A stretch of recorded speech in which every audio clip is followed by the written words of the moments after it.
Welcome back everybody. क्या आप मानते हैं कि अनुच्छेद जो संविधान संशोधन अधिनियम 103 लाया गया है, इससे मौलिक जो संविधान का मूल ढांचा है, इससे इसका अतिक्रमण कैसे हुआ है? ठीक है, तो जब आप पढ़ते हैं कि भाई हाँ, आर्थिक आधार पर भी आरक्षण दे दिया गया है, इकोनॉमिकली वीकर सेक्शन को भी आरक्षण मिल गया है, तो उससे जुड़े हुए जो संविधान के संवैधानिक प्रावधान है या सर्वोच्च न्यायालय की जो रूलिंग्स है, उसको भी थोड़ा सा आप ध्यान रखिएगा।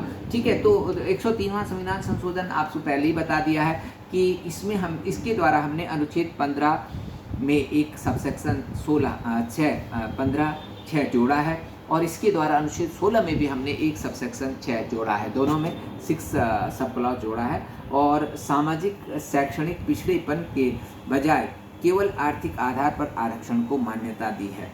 ठीक है, इसी कारण इसको मूल ढांचे का अतिक्रमण माना जाता है, क्योंकि यह आरक्षण उन सामान्य वर्ग के उम्मीदवारों के लिए है जो पहले किसी भी आरक्षित श्रेणी SC, ST, OBC में नहीं आते।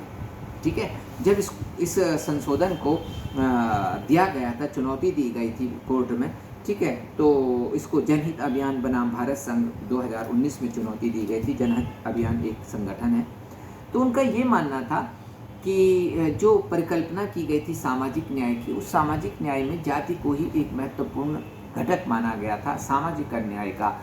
ठीक, आर्थिक कारक तो मूल संविधान निर्माताओं के दिमाग में था ही नहीं।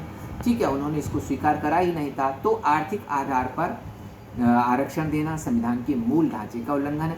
दूसरा, उन्होंने ये कहा कि भाई ये मौलिक अधिकार, समानता के मौलिक अधिकार का भी अतिक्रमण है। कैसे? क्योंकि इसमें हमने उन वर्गों को आरक्षण दिया है जो SC, ST, OBC कैटेगरी में नहीं आते, और SC, ST, OBC को बाहर कर दिया।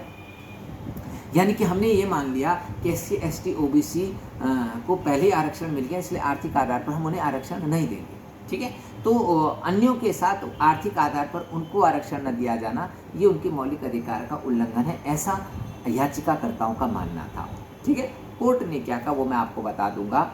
ठीक, तीसरा, इसमें मूल ढांचे का उल्लंघन इसलिए भी याचिकाकर्ताओं को लगा क्योंकि इंदिरा साहनीवाद में जो हमने सीलिंग करी थी कि हम 50% से अधिक आरक्षण नहीं करेंगे। ठीक है, इंदिरा साहनीवाद में ये आया था कि चाहे कोई भी सीमा आ जाए तो आरक्षण 50% से ज़्यादा नहीं हो सकता। ठीक है, तो जब हमने ये 10% अतिरिक्त आरक्षण दे दिया, तो वो जो कॉन्स्टिट्यूशनल सीलिंग थी 50% की जो लिमिट थी, वो लिमिट टूट गई। ठीक है, तो इस तरह से इसमें मान लिया गया कि ये मौलिक ढांचे का अतिक्रमण है। हाँ, ये है कि भाई संविधान इसमें जो है बहुत ही इशू हुआ था कि जो चीफ जस्टिस थे मिस्टर UU ललित, उन्होंने ही इसके मतलब खिलाफ अपनी टिप्पणी लिखी है। ये जो डिसीजन आया था, ये डिसीजन आया था आपका, इसमें 2 जजों ने, ठीक, इसको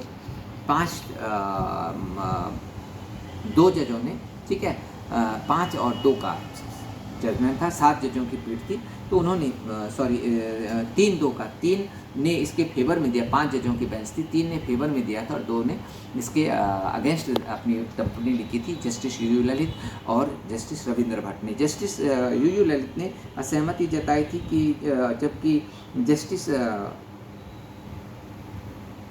रविंद्र भट्ट ने ये कहा था कि आरक्षण गरीबी उन्मूलन का साधन नहीं है और इकोनॉमिकली वीकर सेक्शन कोटे से आर्थिक रूप से कमज़ोर SC, ST, OBC को बाहर करना भेदभावपूर्ण है। तो आपको ध्यान रखना होगा कि इस जजमेंट में किसने फेवर में लिखा था और किसने डिसफेवर में लिखा था। ठीक, क्वेश्चन लिखिए, आरक्षण नीति के प्रतिनिधित्व के बजाय केवल आर्थिक उत्थान, इकोनॉमिक वेलफेयर के साधन के रूप में उपयोग करना कहाँ तक संवैधानिक है? टिप्पणी करें। Thank you.